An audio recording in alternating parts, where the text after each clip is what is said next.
देखिए, आज जिस प्रकार से सुबह सदन की कार्रवाई शुरू हुई, पहले प्रश्नकाल था, फिर में ये जो हमारा ज़ीरो आवर था, ज़ीरो आवर के अंदर सबसे पहले बोलने का मौका अभय सिंह चौटाला जी को दिया। लेकिन जिस प्रकार से उन्होंने कुछ अभद्र भाषा का प्रयोग किया और जिस प्रकार से अनर्गल आरोप लगाए, मैं समझता हूँ कि वो सदन की मर्यादा, सदन की गरिमा के बहुत खिलाफ हैं। इसलिए मुझे ये सख्त कार्रवाई करनी पड़ी। जी, क्या लगता है सर, वो आपके शब्द को लेकर के भी आपत्ति जता रहे थे कि आपने भी ये कहा कि बख्शूंगा नहीं, है ऐसा? नहीं, बख्शूंगा नहीं, मैंने ये कहा कि जो नियम के खिलाफ या कानून के दायरे से बाहर जाकर के कोई भी आरोप वो लगाते हैं और फिर उन आरोपों के अंदर कोई तथ्य नहीं पाए जाते। पिछली बार भी उन्होंने कहा था कि एक मैं आपको एफिडेविट दूंगा, लेकिन कोई एफिडेविट ऐसा वो उन्होंने नहीं दिया। अब की बार मैंने कहा है कि जो तथ्य हैं, अगर आपके पास कोई तथ्य हैं तो सदन के पटल पर रखिए ताकि उसकी जांच कराई जा सके।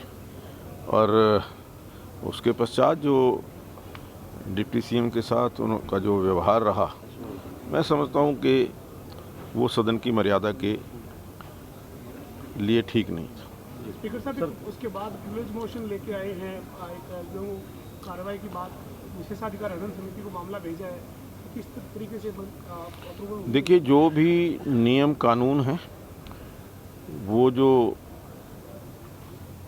प्रिविलेज मोशन लेकर के आए हैं उसके मुताबिक ही उसको एक्सेप्ट किया गया है। अभी इसके ऊपर बारीकी से जांच करके हम उसको जो विशेषाधिकार समिति है उसको उसके पास भेजेंगे। सर, सत्र की पहली सिटिंग में वो आनी है, इसी सत्र में जो मार्च में सिटिंग होनी है, या फिर इससे अगले सत्र तक रिपोर्ट देनी है? कब तक रिपोर्ट देनी है? नहीं, ये नहीं, जो ये तो सत्र एक ही है, मार्च का सत्र। आगे जो अगला जो मानसून सत्र आएगा उस तक की रिपोर्ट करना। उस सत्र में अध्यक्ष जी, जिस तरीके से आपने कहा था सत्र की शुरुआत से पहले कि इस बार का जो सत्र है उसे कम्प्लीटली हिंदी में जो है वो किया जाएगा, लेकिन जो प्रिविलेज मोशन लाया गया उसे भी इंग्लिश में पढ़ा गया, ज्योतिराम सिंह द्वारा इंग्लिश में। देखिए, ये बात सही है कि हमने ये कहा कि जो सदन की हम कार्रवाई करेंगे वो सारी हिंदी के अंदर होगी।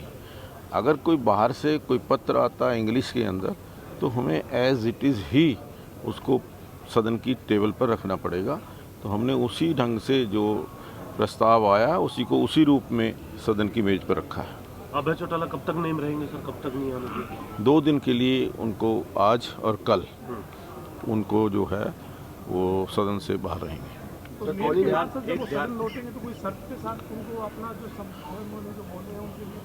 देखिए, मैं समझता हूँ कि कोई शर्त की आवश्यकता नहीं है अब, क्योंकि प्रिविलेज मोशन उनके अगेंस्ट आया है, उसके लिए कोई शर्त की आवश्यकता नहीं है। लेकिन मैं चाहूँगा कि आगे भी वो सदन में अपना व्यवहार सदन की गरिमा, सदन की मर्यादा और अनुशासन के साथ रखें। जहाँ तक बोलने का प्रश्न है, या कोई सबसे पहले जो बोलने का अवसर अभय सिंह चौटाला को दिया गया, और जब हम 5 मिनट की बात करते हैं तो वो फिर सबके लिए है। जो नियम कानून है वो सबके लिए है, वो कानून से ऊपर नहीं है। वो शायद कहीं ना कहीं उनके दिमाग में ये है कि वो अपने आप को कानून से अबव समझते हैं, इसलिए दिक्कत आती है। मीडिया गैलरी में प्रेस कॉन्फ्रेंस करते हुए कहा कि अगर जो शराब घोटाले पर उनका धनाकर्षण प्रस्ताव मंजूर हुआ था एसआईटी की रिपोर्ट पर, उसके ऊपर मंजूर कर लिया गया, लेकिन चर्चा नहीं करवाई। ये कह दिया गया कि इसके ऊपर जवाब जो वो होम मिनिस्टर देंगे और वो उपलब्ध नहीं है।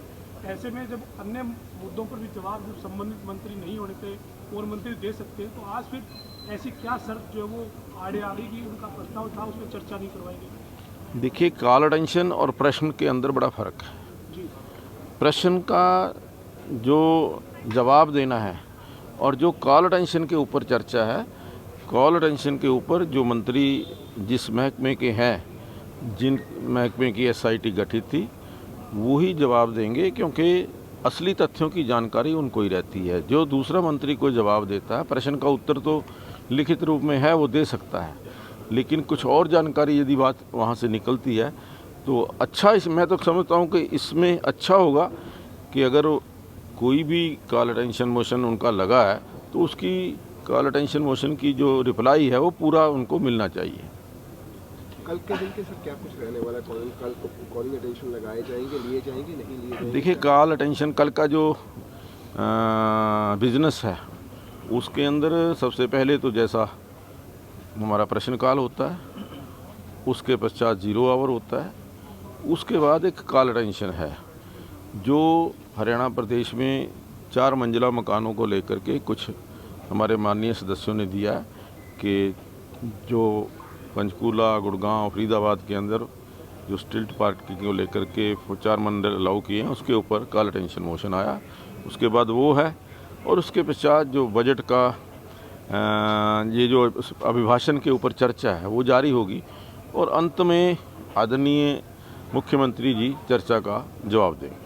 अब ये तय हो गया सर कितने ध्यानाकर्षण प्रस्ताव स्वीकार किए गए या अभी? हाँ, देखिए, कल के लिए तो हमने तय कर दिया कि कल है, उसके बाद जो आगे, क्योंकि परसों कोई ध्यानाकर्षण प्रस्ताव रखने वाला नहीं है, परसों बजट रखा जाना है। उसके बाद जब नेक्स्ट सिटिंग होगी उसके अंदर जो भी ध्यानाकर्षण प्रस्ताव आएंगे उनको हम रखेंगे, कोशिश करेंगे ज़्यादा से ज़्यादा ध्यानाकर्षण प्रस्ताव जो हैं उनको एंटरटेन कर सकें। हमसे जुड़े रहने के लिए हमारे YouTube चैनल को सब्सक्राइब करें और नई वीडियो की नोटिफिकेशन के लिए बेल आइकॉन को दबाएं। अगर आप ये वीडियो Facebook पर देख रहे हैं तो लाइक जरूर करें और ज्यादा से ज्यादा शेयर करें। धन्यवाद।